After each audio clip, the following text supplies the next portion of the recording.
Assalamualaikum warahmatullahi wabarakatuh. Salam sejahtera bagi kita semua.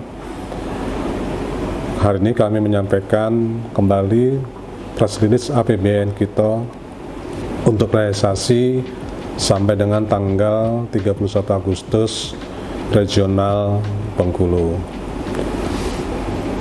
Ada beberapa hal yang akan kami sampaikan. Yang pertama terkait dengan overview perkembangan ekonomi regional di Bengkulu, kemudian kinerja fiskal regional Bengkulu, serta kinerja penyaluran kredit program. Bapak Ibu sekalian, jadi kalau kita lihat perkembangan ekonomi regional di Provinsi Bengkulu sampai dengan triwulan 2 tahun 2024 tumbuh 4,7% year on year dan diprediksi akan meningkat sampai dengan akhir tahun anggaran nanti. Jadi pertumbuhan sampai dengan saat ini 4,07 year on year dan 6,79% quarter to quarter. Dari sisi produksi, lapangan usaha, transportasi, dan pergudangan mengalami pertumbuhan tertinggi sebesar 14,73%. Kemudian dari sisi pengeluaran, komponen pengeluaran konsumsi pemerintah mengalami pertumbuhan tinggi sebesar 12,12%. Secara year on year, komponen pengeluaran konsumsi pemerintah sampai dengan triwulan 2 tahun 2024 tumbuh sebesar 4,41%. Peningkatan belanja pemerintah ini diprediksi akan semakin bertambah seiring dengan pelaksanaan pilkada serentak yang akan dilaksanakan di triwulan keempat tahun 2024 serta penyelesaian belanja modal yang secara tren memang akan banyak dilakukan penyerapan sampai dengan bulan Desember ini nanti. Bapak dan Ibu sekalian, terkait dengan tingkat inflasi dan pertumbuhan nilai tukar petani di Provinsi Bengkulu sampai dengan bulan Agustus tahun 2024, dapat kami sampaikan bahwa inflasi Bengkulu terkendali pada level sesuai dengan sasaran inflasi nasional, namun tetap perlu dilakukan kewaspadaan bersama. Inflasi Agustus tahun 2024 di Provinsi Bengkulu sebesar 2,34% dengan IHK sebesar 105,78. Inflasi Bengkulu di atas inflasi nasional yang sebesar 2,12% year on year. Inflasi di Provinsi Bengkulu ini berdasarkan data di Kota Bengkulu sebesar 2,31% dengan IHK sebesar 106,08 dan inflasi di Kabupaten Mukomuko sebesar 2,44% dengan IHK sebesar 104,89. Tingkat deflasi month-to-month pada bulan Agustus tahun 2024 di Provinsi Bengkulu sebesar 0,18% dan sudah terjadi sejak bulan Juni tahun 2024. Nah, deflasi ini juga tetap perlu diwaspadai karena deflasi yang turun secara terus-menerus juga akan berpengaruh di dalam perkembangan dan pertumbuhan ekonomi di Provinsi Bengkulu. Sedangkan terkait dengan nilai tukar petani di Provinsi Bengkulu pada bulan Agustus tahun 2024 sebesar 185,19 atau turun 1,22% dibandingkan NTP bulan sebelumnya. Namun masih lebih tinggi dibandingkan dengan NTP nasional yang sebesar 119,85%. Penurunan NTP disebabkan karena indeks harga yang diterima petani turun sebesar 1,70%, sementara indeks harga yang dibayar petani turun sebesar 0,49%. Secara umum, NTP 2024 lebih tinggi dibandingkan tahun 2023. Tetap perlu diwaspadai juga terkait dengan dampak inflasi yang berkelanjutan terhadap pertumbuhan ataupun kenaikan dari NTP ini. Selanjutnya terkait dengan Gini rasio dan tingkat pengangguran terbuka di Provinsi Bengkulu dapat kami sampaikan bahwa pada bulan Maret tahun 2024 Gini rasio Provinsi Bengkulu adalah sebesar 0,342 di bawah Gini rasio nasional yang sebesar 0,379. Angka ini meningkat 0,009 poin jika dibandingkan dengan Gini rasio bulan Maret 2023 yang sebesar 0,342. Secara umum terjadi peningkatan Gini rasio sejak bulan Maret tahun 2022. Ketimpangan pengeluaran apabila kita bandingkan di Provinsi Bengkulu terdapat di perkotaan yang jauh lebih tinggi dibandingkan dengan penduduk pedesaan. Sedangkan di tingkat pengangguran terbuka, sesuai data bulan Februari tahun 2024 berada di level 3,17%, jauh di bawah angka TPT nasional yang 4,82%. Sebanyak 64,51% angkatan kerja bekerja pada sektor informal, utamanya di pertanian, perkebunan, dan kehutanan. Angka ini turun sebesar 5,47% poin dibandingkan dengan bulan Februari tahun 2023. Bapak Ibu sekalian, terkait dengan angka kemiskinan dan indeks pembangunan manusia di Provinsi Bengkulu, dapat kami sampaikan bahwa sampai bulan Maret tahun 2024, jumlah penduduk miskin di Provinsi Bengkulu mencapai 13,56% atau sekitar 281,36 ribu orang, menurun sebesar 0,48% poin dibandingkan dengan kondisi Maret tahun 2023 yang sebesar 14,04% atau 288,46 ribu orang. Apabila dikomparasi dengan provinsi lain di wilayah Sumatera, maka angka kemiskinan Bengkulu ini di atas angka kemiskinan nasional yang sebesar 9,03%, dan nomor 2 tertinggi setelah Aceh di wilayah Sumatera. Ini tentunya perlu usaha dari kita semua bagaimana mengentaskan angka kemiskinan ini. Penurunan angka kemiskinan di Bengkulu terjadi di wilayah perkotaan dan juga di pedesaan. Sedangkan terkait dengan data IPM, Provinsi Bengkulu di tahun 2023 mencapai 74,30, meningkat 0,62 poin atau sebesar 0,84% dibandingkan tahun sebelumnya sebesar 73,68. IPM Bengkulu sedikit lebih rendah dibandingkan dengan IPM nasional yang sebesar 74,39. Kota Bengkulu dan Rejang Lebong memiliki nilai IPM yang lebih tinggi dibandingkan dengan IPM nasional. Selama tahun 2020 sampai dengan tahun 2023, IPM Provinsi Bengkulu rata-rata meningkat sebesar 0,62% per tahun. Berikutnya kami sampaikan terkait dengan kinerja ekspor dan impor di Provinsi Bengkulu. Ekspor Bengkulu pada bulan Juli tahun 2024 mengalami kenaikan secara year-on-year maupun month-to-month. Nilai ekspor Provinsi Bengkulu pada bulan Juli tahun 2024 mencapai 13,94 juta US dollar. Nilai ekspor ini naik sebesar 40,02% jika dibandingkan dengan bulan Juni 2024 yang tercatat sebesar 9,96 juta US dollar atau naik sebesar 11,11% apabila dibandingkan dengan bulan Juli 2023 yang tercatat sebesar 12,55 juta US dollar. Sejak September 2021 hingga Juli 2024 tidak ada aktivitas impor barang ke Provinsi Bengkulu. Hal ini menyebabkan pendapatan bea masuk hanya mengandalkan registrasi IMEI HKT yang tidak bisa diprediksi frekuensinya. Sedangkan terkait dengan ekspor melalui pelabuhan Pulau Bayi, Bengkulu, sampai dengan saat ini masih terbatas pada komoditas non-basah. Ekspor yang dilakukan melalui pelabuhan Bayi masih terbatas pada komoditas non-curah basah seperti batu bara, karet, lintah, dan lain-lain. Ekspor cangkang sawit sementara belum dapat dilakukan akibat pendangkalan.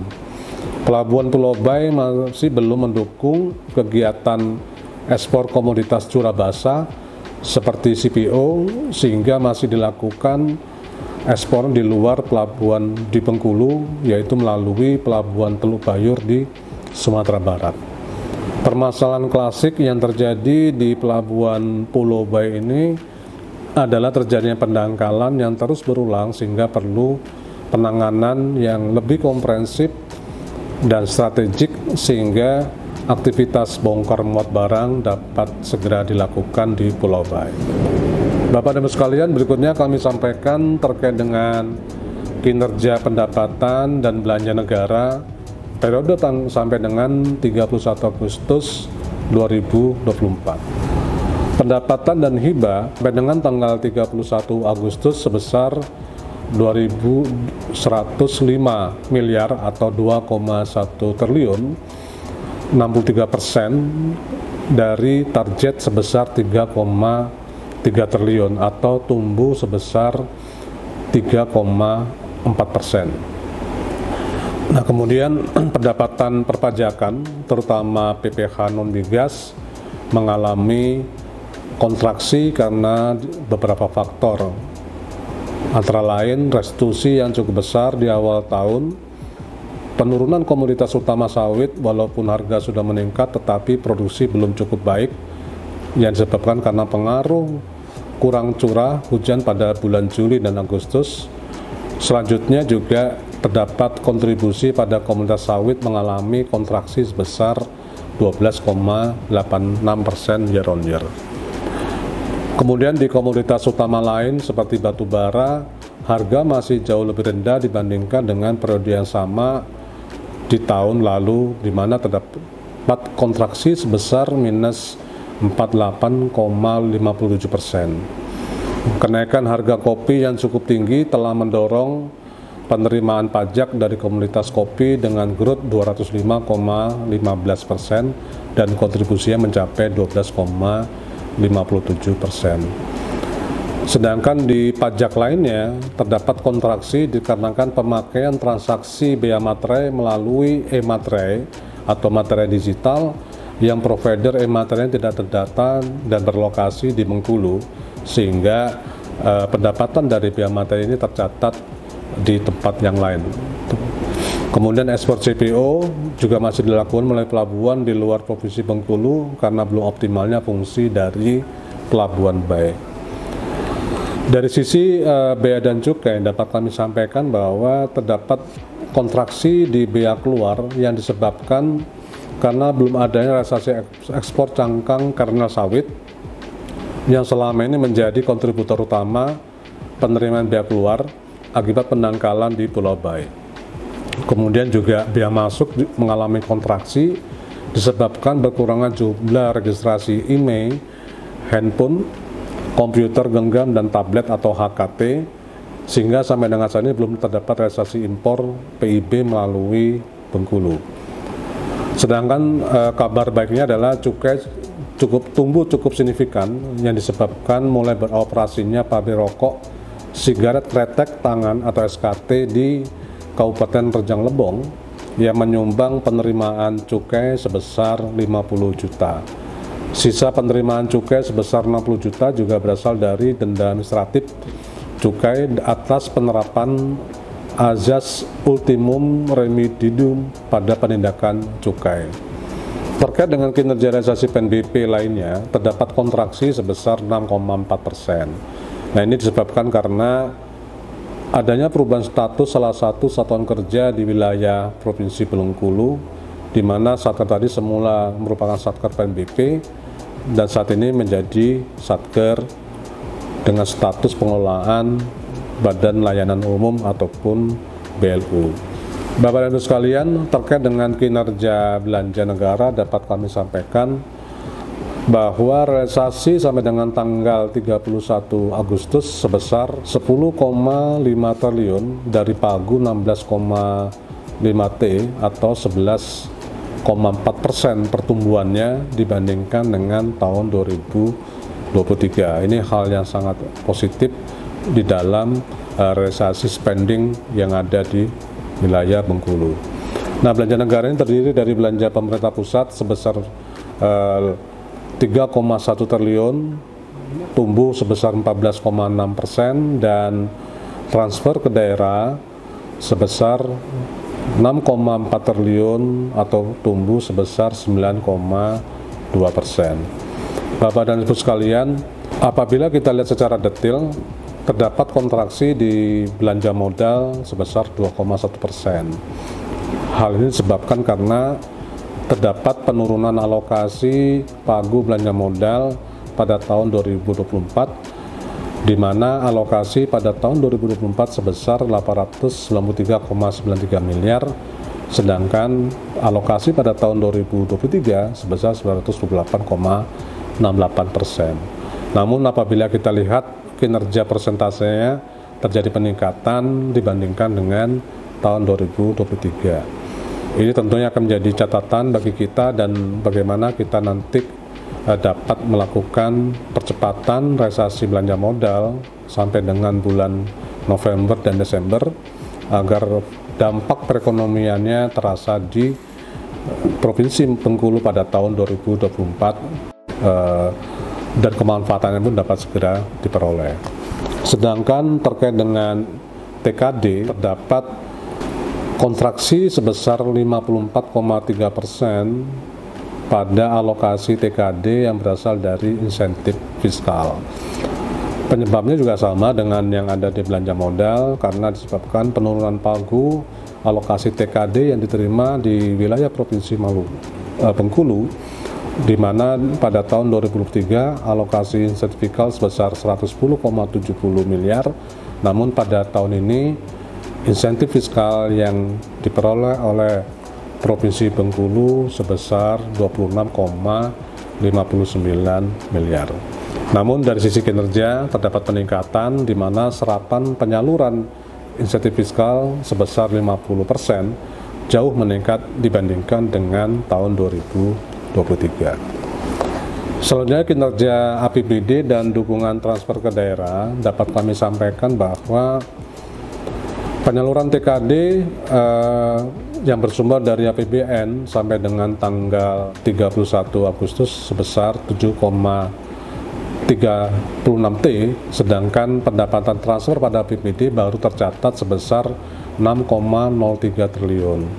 Ini disebabkan karena Pemda belum melaporkan realisasi APBD secara lengkap ke portal DJPK. Jadi Bapak dan Ibu sekalian, perlu kami sampaikan bahwa penyaluran TKD yang dilakukan oleh Kementerian Keuangan itu wajib dicatat oleh Pemda sebagai bagian pendapatan TKD. Sedangkan realisasi penerimaan APBD masih didominasi dari pendapatan transfer yang mencapai 91,63% dari total pendapatan APBD, sehingga tingkat kemandirian fiskal di Bengkulu apabila kita bandingkan antara PAD dengan TKD adalah sebesar 8,37% atau masih sangat rendah. Rasio kapasitas fiskal di Provinsi Bengkulu sejak tahun 2020 sampai dengan saat ini berada di level sangat rendah. Hal ini menunjukkan adanya stagnasi dari local taxing power. Pada tahun 2023 hanya terdapat satu kabupaten yang termasuk kategori sedang, yaitu Kabupaten Kaur. Realisasi PAD yang masih rendah antara lain disebabkan karena beberapa kabupaten dan kota terlambat di dalam menerbitkan peraturan daerah tentang PDRD pada awal tahun 2024 sebagai amanat Undang-Undang HKPD, sehingga Pemda tidak dapat melakukan pungutan pajak daerah maupun restribusi daerah. Selanjutnya belanja daerah juga masih didominasi oleh belanja operasi dengan alokasi mencapai 72,48%, sedangkan belanja modal baru mendapatkan alokasi sebesar 13,8%. Hal ini tentunya belum sejalan dengan amanah pada Undang-Undang HKPD yang mengatur bahwa alokasi belanja pegawai maksimal 30% dan alokasi belanja modal minimal 40%. Bapak dan Ibu sekalian, kami sampaikan terkait dengan progres penyaluran KUR dan UMI sampai dengan tanggal 31 Agustus 2024. Penyaluran KUR mengalami peningkatan sebesar 36,33%, dan dari sisi jumlah debitur juga mengalami peningkatan sebesar 27,30% apabila dibandingkan dengan tahun 2023. Jumlah debitur ini sebesar 34.179 debitur yang tersebar di beberapa kabupaten dan kota. Ini kalau kita lihat, jumlah debitur paling banyak ada di Kabupaten Bengkulu Utara, kemudian Kota Bengkulu, Kabupaten Seluma, dan Kabupaten Mukomuko. Sedangkan dari nilai penyaluran, nilai terbesar berada di Kabupaten Mukomuko dengan nilai 457,03 miliar, diikuti dengan Kabupaten Bengkulu Utara sebesar 432,2 miliar. Sedangkan untuk penyaluran UMI terdapat penurunan apabila dibandingkan dengan tahun sebelumnya, di mana realisasi penyaluran UMI sampai dengan tanggal 31 Agustus baru sebesar 52,8 miliar atau kontraksi sebesar 22,25%. Hal ini juga inline dengan jumlah debitur, di mana terdapat penurunan sebesar 28,7% atau sampai dengan saat ini baru tersalurkan kepada 10.195 debitur. Untuk penyaluran UMI ini, realisasi tertinggi berada di Kota Bengkulu dengan jumlah debitur 2.927 debitur dan nilai penyaluran 16,9 miliar, diikuti oleh Kabupaten Bengkulu Tengah 1.515 dan 8,6 miliar nilai penyalurannya. Tentunya kami di Kementerian Keuangan bekerjasama dengan perbankan dan Pemda tetap berusaha untuk meningkatkan penyaluran KUR dan UMI ini untuk membantu meningkatkan pertumbuhan perekonomian di Kota Bengkulu. Bapak Ibu sekalian, selanjutnya kalau kita lihat rincian berdasarkan perbankan, pendidikan untuk penyaluran KUR, dapat kita lihat bahwa sampai dengan saat ini bank yang cukup ekspansif di dalam menyalurkan KUR adalah di Bank BRI sebesar 28.898 debitur dengan nilai penyaluran hampir 1,6 triliun, diikuti dengan Bank Mandiri, Bank Syariah Indonesia, PT Pegadaian Syariah, dan juga BPD Bengkulu. Dan juga terdapat kontribusi dari beberapa bank swasta dan juga bank daerah yang ada di Provinsi Bengkulu. Sedangkan dari sisi tingkat pendidikan, terdapat hal yang cukup mengembirakan bahwa rata-rata tingkat pendidikan penerima KUR ini meningkat saat ini adalah mayoritas SMU sebanyak 17.092 debitur, dilanjutkan dengan pendidikan sekolah dasar sebanyak 11.204. Nah, kami berharap nantinya literasi terhadap KUR ini juga semakin banyak diterima oleh masyarakat, sehingga nantinya pengelolaan KUR ini juga akan semakin baik, Bapak Ibu sekalian. Kemudian terkait dengan rincian penyaluran UMI ya, berdasarkan data yang kami terima adalah sebagai berikut. Yang pertama adalah penyaluran UMI di Provinsi Bengkulu ini juga dilakukan melalui PT PNM, kemudian Pegadaian, serta lembaga Reliance ya. Nah, terkait dengan hal itu Bapak dan Ibu sekalian, langkah-langkah strategis yang telah dilakukan tentunya adalah kami secara rutin mengadakan kegiatan rapat koordinasi KUR dan UMI bersama dengan lembaga penyalur dan instansi pemerintah daerah terkait, lembaga penjamin, serta OJK untuk mengevaluasi kebijakan dalam penyaluran kredit program secara rutin per triwulan.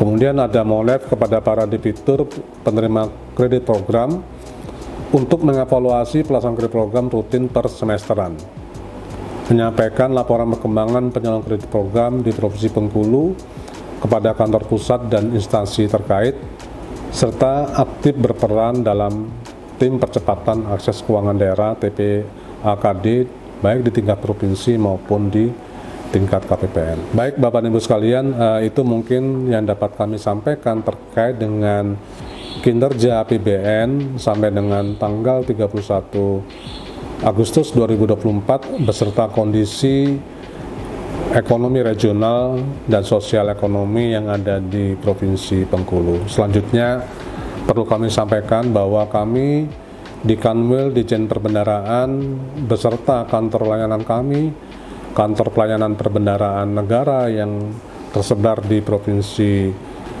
Bengkulu, komitmen untuk terus menjaga integritas, berkinerja tinggi dan memberikan pelayanan secara pajak profesional, akuntabel, cepat, amanah, dan kolaboratif. Dan kami memastikan bahwa seluruh layanan di Kanwil Ditjen Perbendaharaan maupun di KPPN di wilayah Kanwil DJPB tanpa biaya. Mungkin itu dari kami terkait dengan press release sampai dengan tanggal 31 Agustus 2024. Sekian, terima kasih. Wassalamualaikum warahmatullahi wabarakatuh.